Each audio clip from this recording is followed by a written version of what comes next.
Vamos lá, meus irmãos, vamos lá. Começando aqui nossa 7ª aula de introdução ao Novo Testamento 2.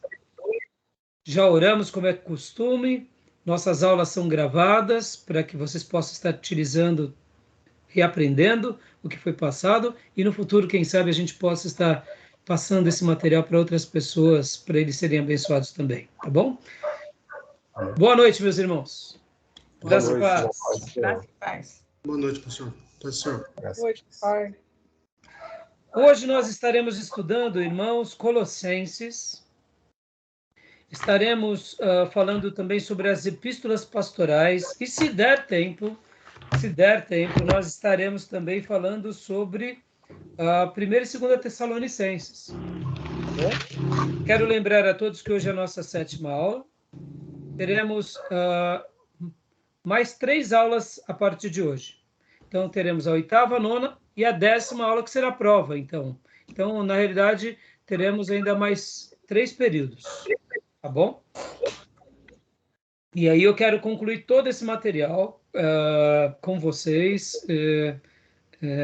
durante esse período. Então, a gente vai correr bastante, tá? Lembrando que as nossas aulas são de introdução ao Novo Testamento e é normal que tenhamos muito material, muito mais do que aquilo que a gente pode até passar aqui num período de aula como hoje, tá joia? E agora, como é costume, eu quero ler para vocês, irmãos, um texto de Colossenses. Quero ler aqui uma passagem que está em Colossenses, capítulo de número 2, versículo de número 6. Colossenses 2:6.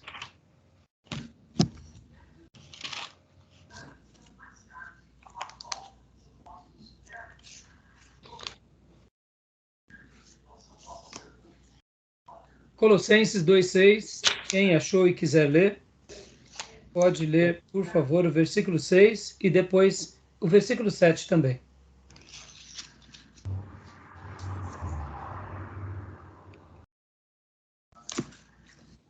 Colossenses 2:6 e o 7. Portanto, assim como vocês receberam Cristo Jesus, o Senhor, continuem a viver nele, enraizados e edificados nele, firmados na fé, como foram ensinados, transbordando de gratidão. Glória a Deus. Esse versículo é simplesmente lapidar. Como recebemos Cristo, basta viver da forma que um dia recebemos. Como eu aprendi esses dias atrás com a nossa querida irmã Aline Castro, Jesus não precisa de mistura. Jesus não precisa de ser enfeitado. Somente Jesus, ele nos basta. Como recebemos a Cristo, Jesus, o Senhor, continue a viver nele.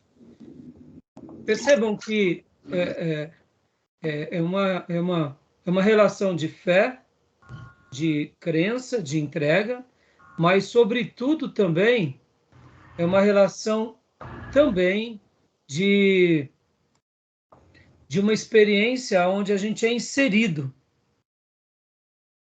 Viver nele, dando uma ideia de vamos até ele e vivemos dele, aprendemos dele, caminhamos com ele, porque estamos na pessoa dele.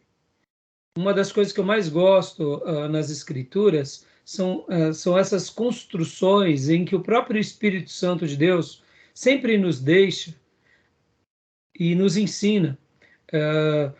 Pode ver, a maneira em que o texto coloca é para que a gente continue a viver nele, apenas nele. E, ao mesmo tempo, o apóstolo Paulo, aqui guiado pelo Espírito Santo, ele vai fazer um trabalho muito lindo no versículo 7, fazendo uma analogia e um trocadilho de palavras, olha só, enraizados e edificados nele. O que vocês lembram com essa palavra enraizados? E com essa outra palavra, edificados? O que vocês lembram? Enraizado. Vem de que terminologia? Raiz. Raiz. Raiz. E Estruturado em raiz. edificados. Hã? Estruturado em raiz. E edificado. Se construindo nele, né? Crescendo nele. Olha que Construído sobre outro. interessante. Como, Júnior? Construído sobre outrem. Construído sobre outrem, construído sobre outra coisa. Percebam, olha, enraizado remete à ideia de raiz, que remete à ideia de uma árvore. E edificado remete à ideia do quê? De uma construção, de um edifício, de um prédio ou de uma casa. Nós devemos estar em Jesus da mesma forma que recebemos ele. E nós devemos viver nele, na semelhança do quê? De uma árvore. Que ela foi plantada e ela está no lugar e as suas raízes são profundas. Pode ver que as raízes, na grande maioria das árvores, ficam aonde? Debaixo da terra, ninguém vê. Podem ver que nós olhamos o tronco, os galhos, as folhas e os frutos, mas ninguém percebe as raízes. Somente os especialistas. Agora, uma coisa notória, quando uma árvore está morrendo, ou quando ela está tendo pouca força para produzir frutos, logo nós imaginamos, ela está precisando de vitamina, ela está precisando ser nutrida, ela está precisando ser tratada, as suas raízes, ela está precisando de adubo. Aí sim a gente lembra que essa árvore tem raízes, tem uma vida debaixo da terra. Mas na realidade, quando nós olhamos para uma árvore, ela é, se nós pudéssemos pegar ela como um raio-x, ela é tão grande por cima quanto ela é por baixo. E a expressão externa dela só será, de fato, visível, bonita, bela, frutífera e realizada se embaixo essas raízes conseguem extrair todas as suas vitaminas e proteínas do substrato da terra. Então, percebam, a gente tem que estar em Jesus assim. A gente tem que estar enraizado nele. A gente tem que estar nele, mas a gente tem que estar enraizado nele. É uma coisa interna, ninguém vê. Assim como também a questão do edifício.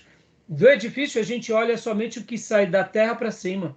É claro que hoje nas nossas edificações temos muitas construções subterrâneas, mas mesmo uma construção subterrânea ele precisa também do quê? De um fundamento. Quando nós vemos um grande arranha-céu, a gente não imagina o tamanho de ferro que está por baixo da terra. A gente sabe que existe, porque senão não estaria de pé. Mas na realidade, assim é a vida de um crente. Quando nós olhamos um crente sólido, firme, um crente abundante, um crente que representa algo como uma construção, debaixo dele tem o quê? Tem ali as suas bases, tem os seus fundamentos. E essa construção só se manterá firme se a gente estiver sobre Cristo, a rocha da nossa alma. Tá bom, meus irmãos? Deixo aqui essa breve meditação para vocês, tá bom? Esse é um texto muito lindo. Paz, Gil, como vai, meu irmão? Graça e paz a todos. Boa noite, meu irmão. Boa noite. Vamos lá. E agora vamos compartilhar aqui, meus irmãos, a nossa aula de hoje. Vamos trabalhar bastante aqui em Colossenses. Como eu disse, hoje a gente vai para Colossenses, as cartas pastorais e, por último, Tessalonicenses. Tá bom? Eu vou fazer esse caminho hoje. O material do nosso querido professor,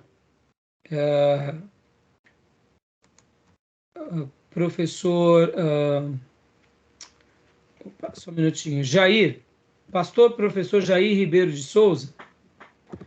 Só para vocês terem uma ideia, irmãos, o material dele, que é um material muito bom, o que acontece? As aulas dele, ele costuma dar no seminário Novo Testamento 2 até Colossenses. Então, para vocês terem uma ideia de como as nossas aulas aqui também estão sendo bem produtivas, trabalhamos bastante em Novo Testamento 1, toda aquela parte do período interbíblico, os Evangelhos e Atos, e agora começamos Novo Testamento 2 e estamos prosseguindo e quero acreditar que a gente vai concluir até Apocalipse. Caso realmente não tenhamos tempo hábil, e por que eu estou falando isso? Porque geralmente, até mesmo no seminário presencial, não conseguimos dar todos os livros do Velho Testamento nem do Novo Testamento, porque são muito muitos textos e muito material, tá, irmãos? Então, caso realmente a gente não consiga, até a última aula, concluir Apocalipse, não se preocupem, porque nós temos um módulo em teologia sistemática que é sobre escatologia. E lá a gente trabalha abundantemente sobre Apocalipse, tá bom? Mas eu acredito que, nem que for uma breve pincelada, a gente vai dar em Apocalipse, tá? Então vamos lá, meus irmãos. Tá funcionando bem a internet de vocês? Tá tudo jóia? Beleza? Ótimo, então. Se os irmãos quiserem deixar as câmeras abertas, é melhor, tá bom? E agora a gente vai para o nosso material aqui, para o livro-texto. Ou melhor, para os slides. Lembrando que os nossos livros-textos utilizados são esse, Panorama do Novo Testamento, que é o livro do Robert H. Gundry, e o outro livro que é do pastor Enéas Torini do Bentes, que é Janelas para o Novo Testamento. E a gente vai estar trabalhando hoje, nós estaremos trabalhando mais no livro do Gundry e nos slides do professor Jair. Tá joia? Então vamos lá. Colossenses. Colossenses, aspectos históricos, culturais e teológicos. Tá bom? A pauta de hoje, a cidade de Colossos, a igreja de Colossos, informações sobre essa carta, texto-chave, os perigos do gnosticismo e judaísmo, a defesa contra o gnosticismo, a defesa contra o judaísmo e um esboço. Lembrando que na aula da semana passada, que nós trabalhamos sobre Filipenses, eu mencionei que aquela igreja praticamente não tinha um problema. Possivelmente os judaizantes tinham só passado ali por perto. Então Paulo faz uma menção sobre aqueles que são inimigos da cruz de Cristo. O único problema que aquela igreja sofria, assim, como ataque, era uma situação de contenda e de falta de harmonia entre duas irmãs. É claro que os judaizantes também possivelmente passaram por ali, por isso que Paulo faz aquelas recomendações. No entanto, nós não notamos assim que aquela igreja sofreu muito com os judaizantes, já que a igreja dos Colossos, dos nossos irmãos de Colossenses, ela sofria um pouco mais. E é normal que uma igreja que está sofrendo um pouco mais os ataques de uma certa influência doutrinária, o apóstolo trabalharia isso com mais critério. Então, deixa eu dar uma explicação bem breve aqui. A igreja dos Filipenses, haviam, sim, falsos ensinos que cirandeavam e chegaram naquela igreja. Não tenha dúvida disso. No entanto, pensem na seguinte situação. Aquela igreja dos Filipenses, eles eram bem maduros. Assim como a igreja de Tessalônica também era uma igreja madura. E a igreja de Bereia era uma igreja que buscava sempre ouvir tudo que os apóstolos falavam, confirmando com a palavra. Enquanto Paulo ia pregando, eles iam vendo nos textos se realmente batia o que Paulo falava. Numa igreja como essa, fica muito mais difícil de uma seita entrar. Numa igreja como essa, uma heresia, ela vem, mas da mesma forma que ela vem, ela não acha morada, ela não acha ouvintes que gastem tempo refletindo sobre a heresia. Por quê? Porque se pressupõe que era um povo mais maduro. Então, numa igreja mais madura, as besteiras, elas quase não crescem. Elas podem até chegar, mas elas não acham terreno fértil para crescer. Agora, numa igreja, como foi o caso da igreja aos Gálatas, que eles oscilavam com muita frequência, e lembram que o povo da Galácia era um povo que era muito oscilante, já era da característica daquele povo ser um povo oscilante, como a onda do mar. Como nós brasileiros somos um povo muito, eu diria, muito ingênuo num primeiro momento. A gente acredita em qualquer ladainha, em qualquer conto da carochinha. O brasileiro é assim. Ele é muito crédulo e, ao mesmo tempo, ele se entrega a muitas besteiras. É um povo trabalhador, é um povo... Mas o senso crítico brasileiro não é muito elevado. E se a gente contar ainda algo que realmente pegue as emoções das pessoas, aí pronto. Aí pronto, aí a gente já tem ouvinte. Ou seja, o terreno fica bem fértil para a gente enganar as pessoas. Entre outras culturas, é um pouco diferente. Entre os europeus, eles são mais reflexivos. Os japoneses são mais reflexivos. É da cultura deles. Então, você conta uma história, eles já olham assim e já questionam. Esse questionamento livra eles de outras coisas. Então, o povo da igreja de Filipenses não era assim, não permitia com que o terreno ficasse pronto para as heresias. Já o povo da Galácia, sim. Pode ver que o povo de Corinto, como nós aprendemos, eles já sofriam de outro mal. Eles gostavam muito das vidas erradas, gostavam muito das contendas, das fofocas, das divisões, ou seja, o terreno deles era um terreno de contendas, era um terreno de novela. Vamos falar aqui, os corintianos eram noveleiros, eles gostavam coisa de novela, coisa de mulher que gosta de fofocar, de falar, coisa de brasileiro, vamos dizer. Pode ver que uma das coisas que a gente sofre na igreja é o quê? Fofoca. É o irmão que fala demais, é o dom da língua estranha, né? Dom da língua comprida. Porque o povo é assim, o povo é brasileiro. Gosta de falar, falar, falar. E por isso que a gente até sofre com isso na igreja, né? E a gente precisa de orar e precisa ser reprogramado. Agora aqui em Colossos, eles estavam sofrendo um pouco mais por causa dos judaizantes e um pouco mais também por causa do gnosticismo. E é normal que os apóstolos, toda vez que eles viam que uma igreja estava sendo tentada numa área, ou estava sofrendo por causa de uma área, como é o caso dos Gálatas, eles são enfáticos em curar aquela igreja com uma dose a mais do remédio sagrado. É o que o pastor faz, irmãos. É o que o pastor faz. Então, a gente vai estar fazendo essa avaliação aqui, tá bom? Tudo bem até aí? Alguma dúvida? Ao que eu acabei de falar? Graças a paz, pastor Johnny. Tudo bem, pastor, irmãos? Graças a paz. Então, tranquilo? Alguma pergunta? Não? Vamos lá, então, para os nossos slides. Então, aqui, irmãos, ó, é o mapa, né? Da Ásia Menor, Anatólia, né? Aquele canto da Ásia que nós chamamos de Ásia Menor.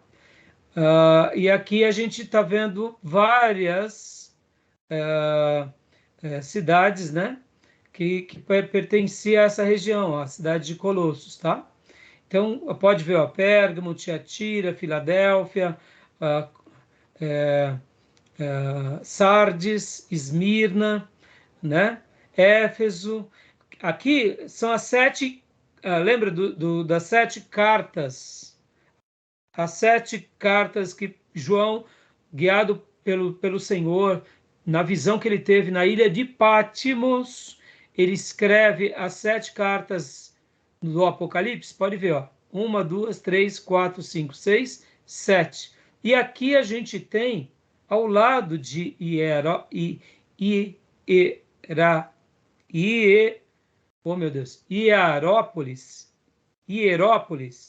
nós temos também a Laodiceia e Colossos, tá vendo? Colossos aqui. Então, percebam, aqui é a ilha de Pátimos, tá vendo, meus irmãos? Onde o grande apóstolo João ficou preso. Aqui era uma ilha de prisioneiros que eles ficavam quebrando em pedras para o Império Romano. Ou seja, um castigo horroroso, né? Tá bom? Então, essa daqui é um pedacinho. A igreja em Colossos. A igreja em Colossos. Quem quer ler para nós? Fique à vontade.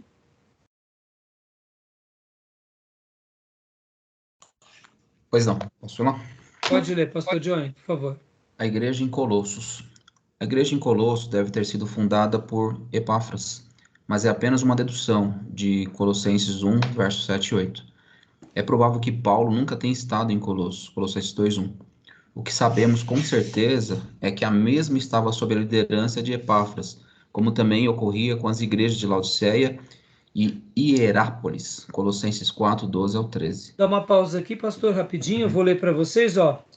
1, 7 e 8. Vocês o aprenderam de Epáfras, nosso amado cooperador, fiel ministro de Cristo para conosco, e que também nos falou do amor que vocês têm no Espírito.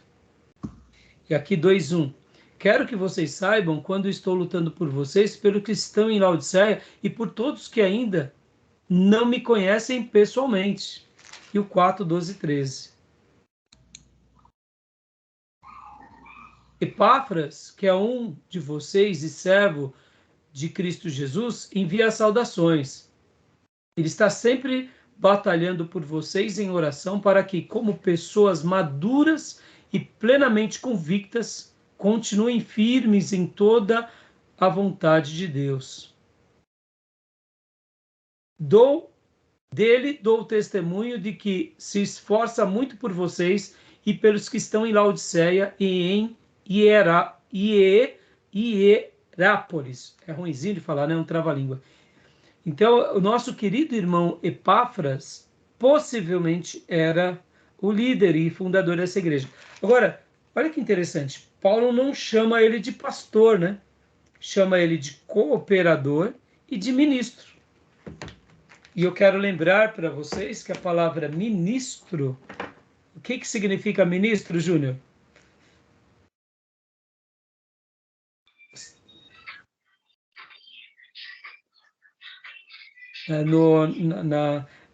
No direito, Júnior, o que seria um ministro? Ministro? É aquele que confia. E travou um pouco, Júnior, desculpa. Fala de novo, Júnior. O ministro é aquele que é confiado a ele ao ministério. Né? É do ministério. E a gente vê que hoje nós temos o quê? O Ministério da Fazenda, Ministério da Agricultura, Ministério... Não é assim, irmãos? Mas olha que interessante, irmãos, essa palavra na Bíblia, quer ver? Olha só. Eu vou abrir aqui My Bible 1:7, só para vocês terem uma ideia. A palavra ministro, que está na nossa Bíblia, ministro, é diáconos. E aí melhora um pouco, né, para nós. O que é um diácono, irmão? Irmãos? Aquele que serve. É aquele que serve. Exatamente. Ministros, na realidade, até essa palavra, no nosso arcabouço jurídico e na divisão dos poderes, nós temos a ideia de que ele é um líder que cuida de um departamento e, por isso, de uma pasta, ele é o chefão, né? Mas, na realidade, essa é uma ideia gerada, né, pela tradição, né, política brasileira, porque a gente sabe que, no caso do Brasil, eles são os coronéis, né? Os coronéis do Brasil, ou seja, os manda-chuvas, os mandatários. Mas, na realidade, nunca era para ter sido assim na democracia, viu, irmãos? Diferente dos Estados Unidos, né? Então, aqui era para ser igual lá, como em qualquer democracia, né, Júnior? Por quê? Lá é secretário nos Estados Unidos, né? Secretário, né? Então, mas por quê? Aqui era para ser, no mínimo, assim, porque também somos uma democracia. E porque a palavra ministros, na sua origem, irmãos, é servo, é diáconos. É diáconos. Ou quando não, é eukônomos, que é também aquele servo que cuida das dispensas de um senhor. No caso de uma democracia, quem é o dono de todo aquele recurso, de todo aquele patrimônio? É o povo. Então, eles são servos do povo. Mas se perceba que num país onde há, né, muitas vezes, uma distorção de valores, eles viram os chefões, os donões. E não é assim. Só para vocês terem uma ideia, irmãos, Margaret Thatcher dizia-se o seguinte, que não existe dinheiro da República. O que existe é dinheiro do povo. O que o presidente, o ministro da Economia, presidente do Banco Central, e aí vai, todos esses que cuidam dos caixas do nosso país e do nosso tesouro, não é o tesouro do país, é o tesouro do povo. Não sei se vocês sabem. Porque seria tesouro do país se nós tivéssemos uma monarquia, e eis. Aí é diferente. Mas quando se trata de uma democracia, não. Então a palavra ministro, na sua melhor tradução, é servos. Lembrem disso. Por isso que a gente tem que votar correto e por isso que a gente tem que ter uma perspectiva de cidadania adequada.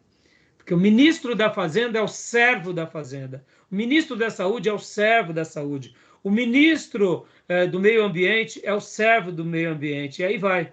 Entendeu, irmãos? Deveria ser assim, tá bom? Então, só quis fazer esse comentário para enriquecer vocês, porque Epáfras, Paulo chama ele de cooperador, Paulo chama ele de diácono, ou ministro nesse sentido, que é o diáconos, é aquele que executa o trabalho de alguém. Na semelhança de um garçom, na semelhança de um mordomo. Guardem isso, irmãos. Moisés fez para Josué, né? Oi? Josué tinha essa função. Moisés delegou para ele, né? Ele era servo de Moisés, né, Júnior? Moisés. Né, irmãos? E saibam disso, irmãos. Quem não serve para servir, não serve para nada. Na igreja, as pessoas querem fazer algo para serem chefinhos. Mas Deus nos separa para sermos servões, não é nem servinhos. Maior que serve, né? Hã? Maior que serve. Maior é o que serve. Maior é o que serve. Mas quantos são aqueles que só querem fazer alguma coisa na igreja por títulos, por cargos, por vaidades? Todo mundo que começa algo assim tem data de validade e não perdura. Deus não deixa. Porque a igreja, ela é o corpo de Cristo. E quem trabalha na igreja precisa ter aquilo que Paulo falava para Timóteo. Quando Paulo recomendava Timóteo aos filipenses e aos demais irmãos das demais igrejas, ele falava, porque Timóteo não busca os seus próprios interesses. Se alguém quer servir na igreja, ele precisa ter essa perspectiva. Ele não busca os seus próprios interesses. Ele busca o interesse de Cristo e ele busca servir a igreja. Porque quem não serve de todo o coração, não serve para nada. Essa é a perspectiva do reino. Tá bom, meus irmãos? Então, continua lendo para nós. Pastor Johnny, por favor, Colossenses 4. E quem não trabalha, dá trabalho, né? Opa, muito boa frase também, pastor. Quem não dá trabalho, dá trabalho. É isso mesmo. E quem trabalha, acrescentando, né, pastor? Com as motivações erradas, Deus retira. Porque Deus não é homem para que minta, nem filho do homem para que se arrependa, e também Deus não recebe aquilo que nós fazemos, vamos dizer assim, para nossa glória, né, irmãos? Porque se alguma coisa a gente vai se gloriar, gloriemos-nos no Senhor, né? Pode ver, irmãos, quem começa com motivações erradas, para. E quem não trabalha, dá trabalho. Bem lembrado, pastor Johnny. Pode continuar lendo. Vamos lá. Colossenses 4 e Filemão 23 nos dão a entender que Epáfras estava preso juntamente com Paulo. Essa circunstância comum às 4 cartas faz com que haja alguma semelhança entre elas, principalmente entre os Efésios e Colossenses. Exemplo, Efésios 6, 21 a 22 e Colossenses 4, versos 7 e 9 e Filemão 10, 20. É isso mesmo? 10, 23, 24. Isso aí. Isso, é isso aí. No caso, seria versículos, né? Os versículos, tá bom? Então, Paulo fica junto com Epáfras preso, tá bom, meus irmãos? Continuando aqui, a carta aos Colossenses. Autores. Paulo e Timóteo, conforme 1 e 4:18. Só mais uma pausa aqui, pastor, por favor. Lembrando que Timóteo é coautor com Paulo, como eu já mencionei nas outras cartas. Ele é coautor com Paulo, e assim como também Silas, Silvano, também são coautores, e Sóstenes são coautores. Logo, há quem diga que também Timóteo poderia ser chamado de apóstolo por esse prisma, assim como também Silvano, Silas ou Sóstenes. Essa é uma outra discussão. Mas seja o que for, esses irmãos eram coautores com Paulo. Assim como o Espírito Santo usou Paulo, usou também ao lado de Paulo Timóteo, e Timóteo junto com Paulo, e Paulo como líder deles, como líder de Silvano, Silas ou Sóstenes, escrevendo ali as cartas do Novo Testamento, tá bom? Eu já mencionei isso nas aulas passadas. A data? Isso, aproximadamente 60 ou 61 depois de Cristo. Local, prisão em Roma, conforme os capítulos 4, versos 3 e 4:18. O tema, a supremacia de Cristo. Classificação, epístola cristológica, doutrina de Cristo. Olha só que interessante, né, irmãos? Nesse caso, nós não temos uma discussão de que se foi na prisão de Roma ou se foi na prisão de Éfeso, como alguns sugerem. Mas é uma carta também chamada Carta da Prisão, tá bom? O tema é a supremacia de Cristo e a classificação é uma carta cristológica. O que é cristológica, irmãos? São doutrinas de Cristo. Ela vai trazer essa, assim como o Evangelho de João, é um evangelho que mostra o Jesus divino, na carta aos Colossenses, nós notaremos que a pessoa de Cristo é o assunto central. Aí eu pergunto, por que razão? Porque possivelmente aquela igreja estava sofrendo sobre essa questão. Essa era a questão que estava, de fato, fazendo com que a igreja sofresse. Tá bom? E aí, Paulo, guiado pelo Espírito Santo, dá uma resposta. Texto-chave, pode ler para nós, pastor? Joia. Visto que vocês já se despiram do velho homem com as suas práticas e se vestiram do novo, o qual está sendo renovado em conhecimento, à imagem do seu Criador, nesta nova vida já não há diferença entre grego e judeu, circunciso e incircunciso, bárbaro e cita, escravo e livre, mas Cristo é tudo e está em todos. Colossenses 3, do 9 ao 11. Glória a Deus, que texto maravilhoso, irmãos. Né? Olha só que texto lindíssimo, texto maravilhoso. Visto que vocês já se despiram do velho homem com suas práticas e se revestiram do novo, o qual está sendo renovado em conhecimento à imagem do seu Criador. Percebam a figura de linguagem que Paulo usa. Eu amo, irmãos, essas analogias paulinas, não só aqui, mas a Bíblia ela tem esse poder de comunicação, é o próprio Espírito Santo usando os apóstolos. Eu gosto muito, se despiram, tiraram a roupa do pecado. Você tira. O que éramos, irmãos? Éramos mentirosos, capa da mentira. Éramos gananciosos, capa da ganância. Éramos muitas vezes pecadores nos pecados mais variados, uns com vício, outros com prostituição, outros com maledicência, com mentira. Vai colocando a roupa. E aí? Tá ficando muito cheio de roupa aí ou não? E de entulho? Né? Pode ver, são roupas que a gente foi colocando em cima de nós durante uma vida toda. Práticas pecaminosas.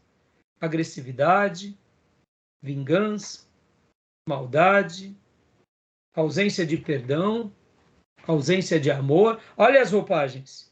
E aí Paulo fala o seguinte, que quando nós recebemos a Cristo de todo o nosso coração, por isso que ele fala lá no 2,6, portanto, assim como vocês receberam Cristo Jesus o Senhor, eu recebi ele.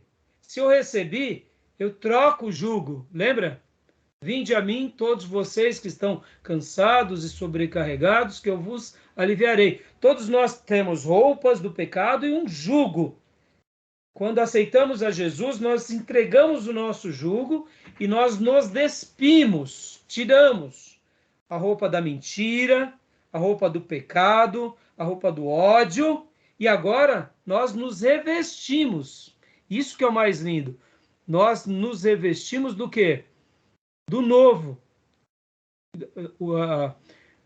E se revestiram do novo, o qual está sendo renovado em conhecimento. Ou seja, a gente se reveste. Aprendi algo novo, aprendi a ser santo. Então eu pego agora, jogo fora a roupa do pecado e me visto com a jaqueta da santidade, com a jaqueta da virtude, com a roupa da verdade.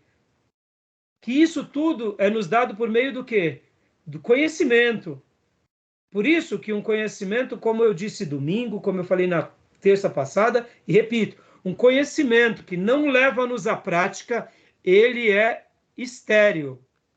Ele não vale de nada. Pelo contrário, vai ser sentença sobre sentença. Se eu sei de algo e não faço, aquele conhecimento é inoperante. A gente tem essa mania. Eu aprendi. Eu sei. Mas isso é para o pastor. A gente vai hoje trabalhar nas cartas pastorais. E eu não vou queimar etapa para chegar lá, que eu tenho muita coisa para falar para vocês. Mas, irmãos, Todo conhecimento que ele não leva-nos à prática, ele é infrutífero, ele é estéril, ele é inútil, não presta para nada. Seria melhor nem ter aprendido, porque aprender algo e não praticar não vale de nada, irmãos. É inoperante. Pastor, mas a gente não aprende tanta coisa na vida. Então, eu sei que a gente aprende, e a nossa formação na escola é uma formação baseada na transmissão de conhecimento. Mas não é a transmissão do conhecimento apenas por ser transmissão do conhecimento. É a transmissão do conhecimento para nos gerar até vida, dar resultado. Na perspectiva sagrada, pode ver, todo conhecimento levava-os à prática, porque a fé sem obras é morta. Bem simples assim. Tá bom, meus irmãos? Então, guardem isso no coração de vocês, ó. E aqui, prestem bastante atenção, como eu costumo dizer até na igreja, os olhos de vocês nos meus olhos. Seminarista gosta demais de conhecer, mas muitas vezes é lerdo para fazer as coisas. Que Deus nos livre dessa praga.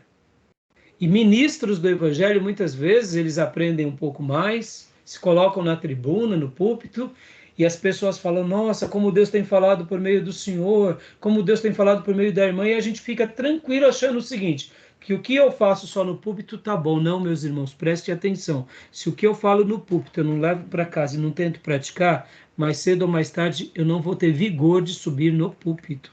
Porque a obra de Deus, ela é séria. E aquilo que nós fazemos no particular e no íntimo, nós temos poder para a vida toda, inclusive para o púlpito. Mas aquilo que a gente só faz no púlpito e não faz no particular, a gente não tem poder. Lembra da última aula que eu falei de Filipenses? Que quanto mais submissão, quanto mais sujeição a Deus, mais poder. E a submissão e a sujeição não são no púlpito, é na vida toda, e o púlpito é um pedaço muito curto da nossa trajetória. Então tomem muito cuidado, irmãos. O conhecimento ele é ótimo, mas ele ensoberbece. O conhecimento é fantástico, mas quando ele não é levado à prática, ele é inútil, ele é inoperante, ele é estéril, e ele só vai servir para nos condenar. Que Deus nos livre disso, tá bom, meus irmãos? Tá joia? Então, continuando aqui o nosso slide. Propósito do livro. Propósito do livro. Pode ler, pastor Johnny. Vamos lá.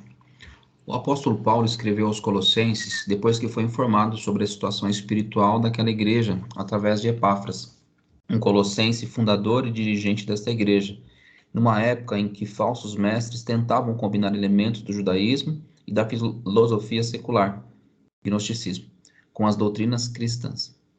Ou seja, fazia um balaio de gato, né? O judaísmo já é uma praga. E ainda com o gnosticismo, irmão, pelo amor de Deus, aí misturando tudo isso com o cristianismo. Então, percebam que Epáfras vem até Paulo e relata. Deixa eu ensinar uma outra coisa aqui para vocês, meus irmãos. Olha, irmãos, a vida de um pastor ela é muito curiosa, porque Deus vai te revelar muitas coisas quando você estiver cuidando de um ministério, de um departamento, ou quem sabe de uma igreja local, ou mesmo auxiliando uma igreja local. Deus revela mesmo. Deus revela em sonho, Deus revela por meio de percepções, por meio de situações, e até acontecimentos, viu, irmãos? Mas olha, deixa eu dizer uma coisa a mais para vocês. Quando Deus não revela, o povo conta, tá, meus irmãos? Guardem isso. Isso também tem hora que isso é uma bênção, viu? É verdade, tem hora que a gente precisa ser informado, né? Quando Deus não revela, o povo conta. Então, nesse ponto, pastor, mas o senhor falou de fofoca ainda agora. Eu sei que pode ter gente que vem como fofoca, mas a gente, como pastor, é importante a gente estar a par do que está acontecendo. Em parte conhecemos e em parte profetizamos. É quase isso. É quase isso, pastor. Quase isso. Né? Mas é bom a gente saber, irmãos. E é bom que... Aqui, deixa eu ensinar uma coisa. Pastor, não é, então quer dizer que o irmão é X9, o irmão é tagarela, poxa, o irmão é cagueta. Não, não é isso, irmãos. Pense assim, irmãos. Deixa eu até ensinar uma outra coisa para vocês aqui. Nós, como servos de Deus, precisamos ter um... Nós não somos como o mundo, irmãos.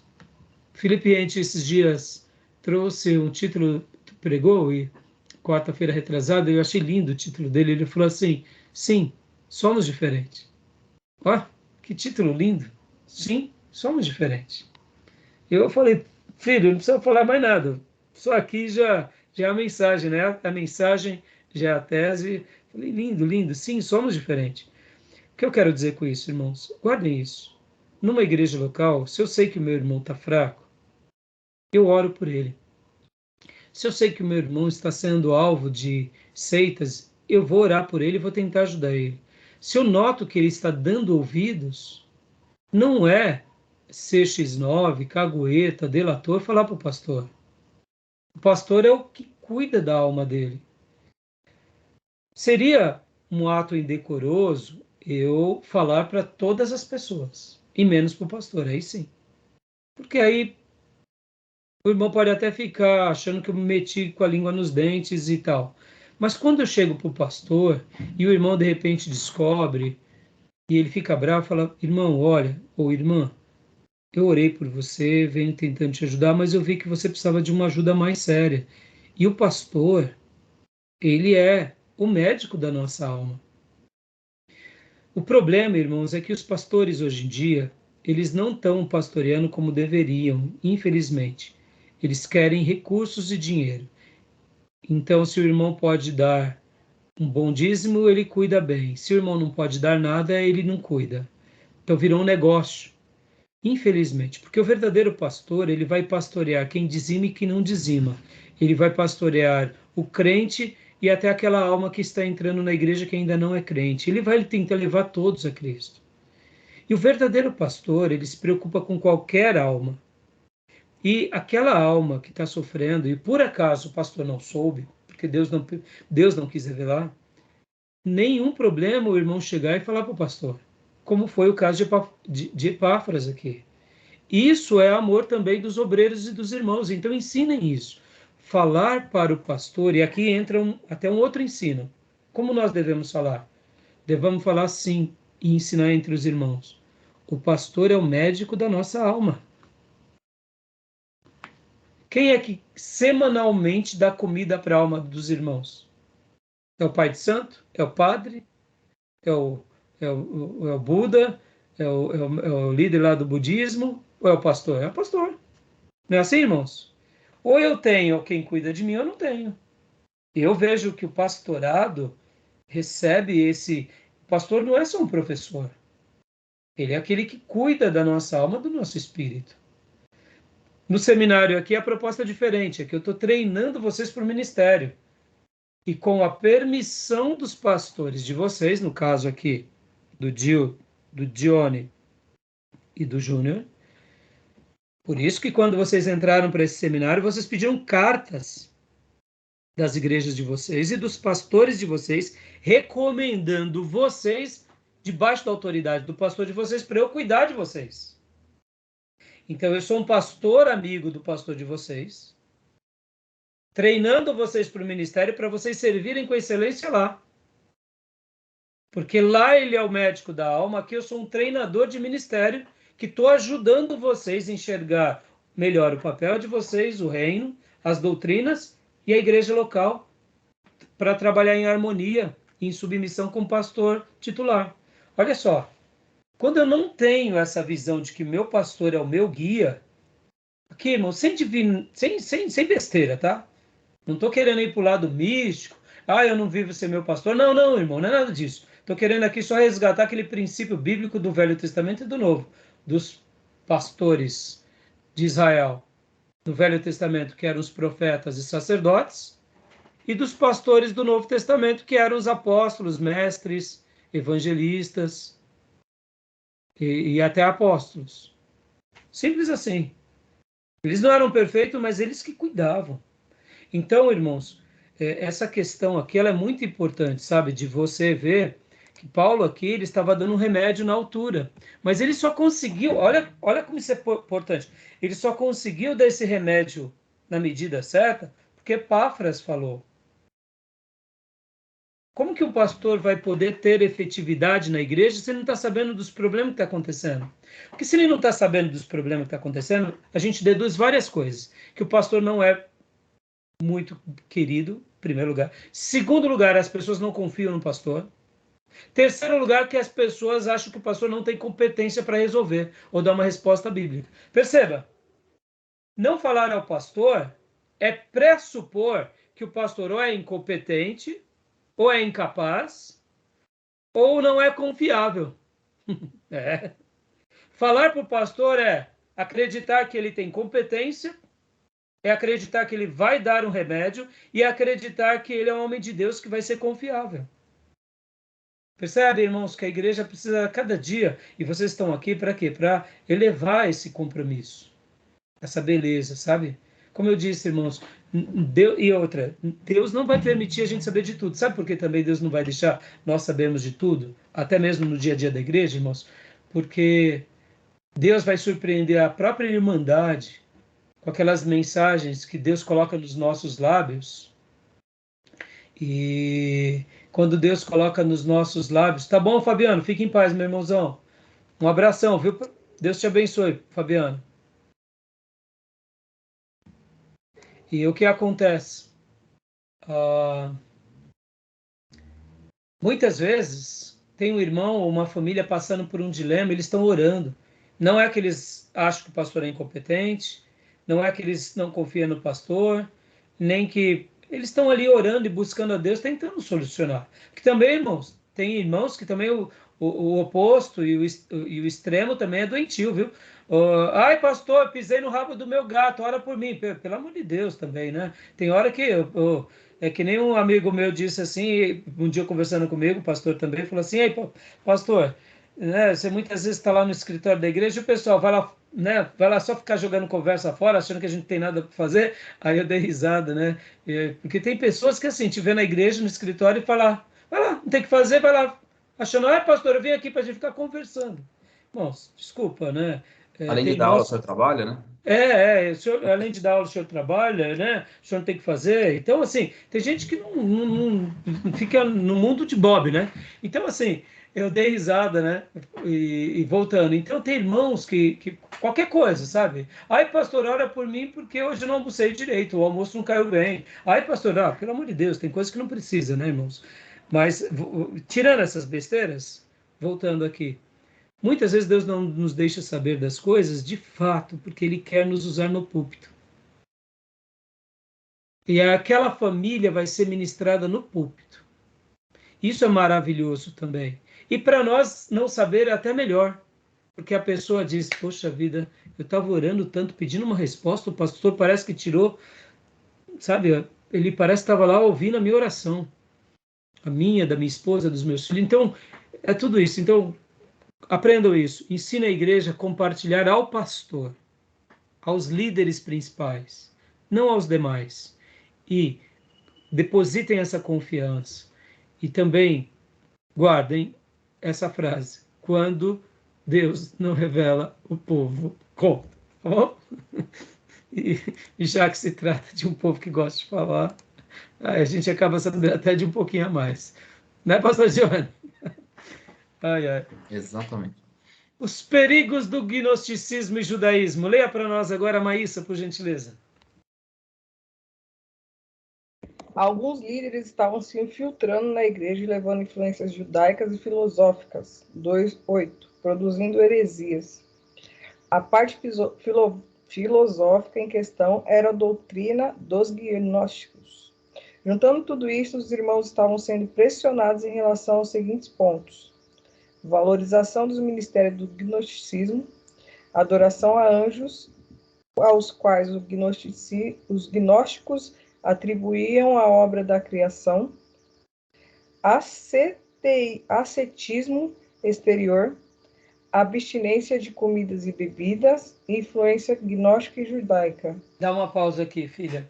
Só vou dar uma pincelada bem breve sobre esse ensino do gnosticismo. O que era o gnosticismo nos tempos bíblicos, irmãos? Era uma filosofia misturada com religião, onde eles, por meio do conhecimento, entendiam Deus e a obra de Deus. E era uma filosofia, porque isso vinha mais de culturas gregas. E o que acontece, irmãos? O gnosticismo, eles tinham uma ideia do seguinte: tudo que é da matéria é pecador, e tudo que não é da matéria, que é do espírito, é santo. Então eles faziam uma separação. Então quando eles olhavam, por exemplo, para Jesus, eles falavam, não, Jesus não veio em carne, Jesus veio só em espírito. Um anjo é um ser sagrado porque ele é só espírito. E nós, seres humanos, nunca vamos conseguir essa santidade porque somos carne. Mas para que a gente melhore na nossa evolução espiritual, a gente tem que ficar fazendo o quê? A gente tem que fazer uma abstinência de comidas, temos que buscar o conhecimento, e dessa forma a gente vai melhorando e vai evoluindo, mais ou menos como uma ideia de evolução, quase como que uma ideia meio espírita. E, ao mesmo tempo, essa igreja sofria do gnosticismo e também estava sofrendo do quê? Dos judaizantes. O que eram os judaizantes? Dando uma breve explicação também. Eram judeus que se converteram, e esses judeus que se converteram, eles continuavam obrigando os demais cristãos a praticarem o velho mandamento, guardar o sábado, fazer a circuncisão, fazer os sacrifícios, ir a Jerusalém, adorar a Deus no templo, ou seja, de nada tinha valido a obra de Cristo. Então a igreja foi foi crescendo, Paulo foi ganhando, juntamente com os apóstolos, mais judeus, e de repente chegavam esses judaizantes e diziam, olha, então, você já está guardando o sábado? Não, não está, então está errado. E começava então a fazer com que os novos cristãos, sendo eles judeus ou gentios, começassem a praticar o Velho Testamento. Se eram judeus convertidos, eles até tinham uma certa dúvida, porque eles não sabiam o que podiam e o que não podiam. Mas se eram gentios, que nunca tinham feito o Velho Testamento, aí a cabeça deles pegava fogo. Por quê? Porque vinha um apóstolo e pregava o evangelho de Jesus, eles se convertiam, e aí vinha um grupo de judeus e começava a falar para eles fazerem todas as leis de Moisés. Aí eles pegavam, a cabeça deles ficavam muito agitadas. Naturalmente, como a nossa. Se chegasse um grupo falando que a gente precisa guardar o sábado, fazer os mandamentos, fazer a circuncisão e etc e tal. Então, essa igreja sofria dessas duas frentes, do gnosticismo e da influência dos judaizantes. Tá bom? Então, só uma breve explicação. Já tratei disso em outras aulas. Vamos tratar disso também um pouco mais nas epístolas de João. E também vamos tratar mais do gnosticismo também em teologia sistemática. Tá bom, meus irmãos? Como é uma aula de introdução, não dá para a gente ser muito profundo, tá? Pode continuar, Maísa?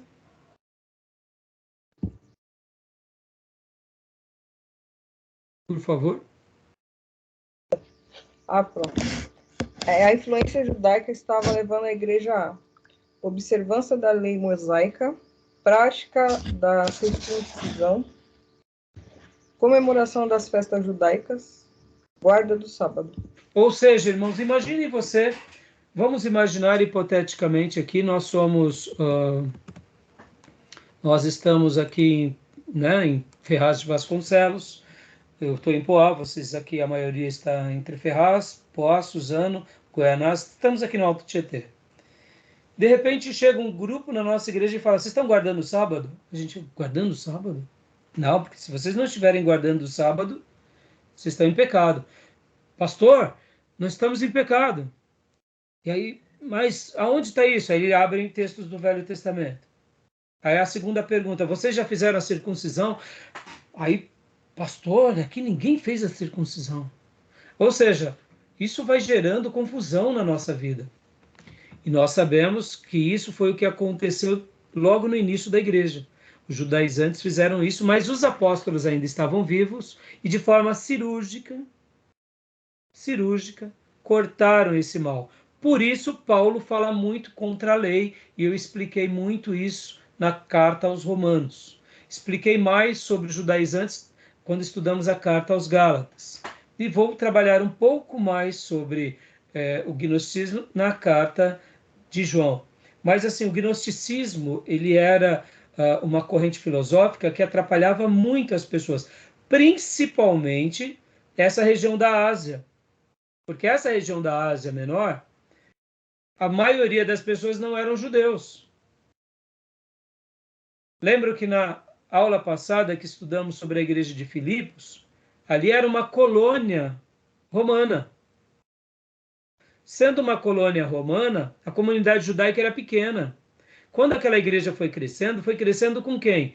Na sua grande maior parte era de gentios.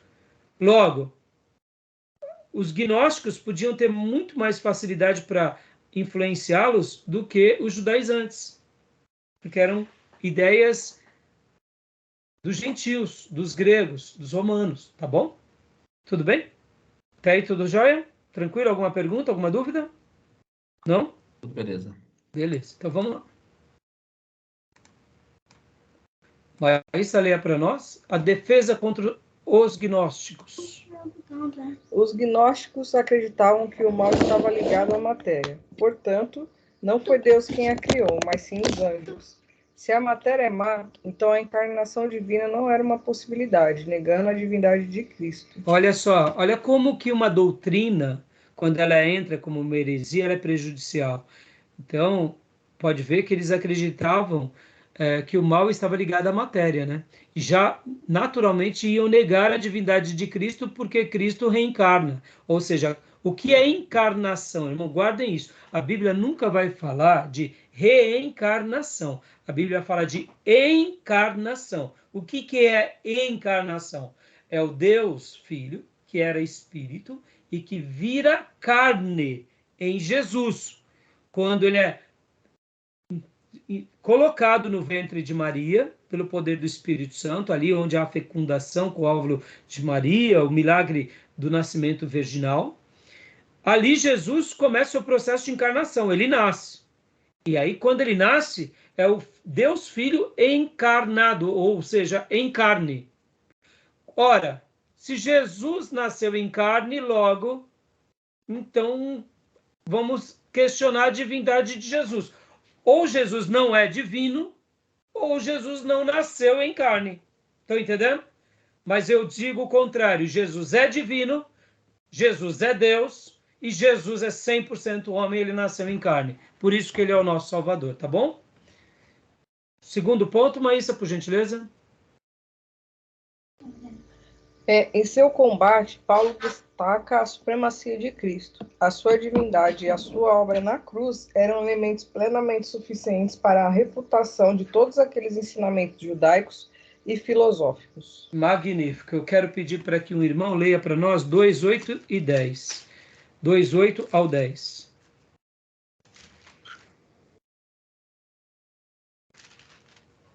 Pode ler, pastor? Oh, por favor, pastor. Tenham cuidado para que ninguém os escravize a filosofias vãs e enganosas, que se fundamentam nas tradições humanas e nos princípios elementares deste mundo e não em Cristo. Pois em Cristo habita corporalmente toda a plenitude da divindade.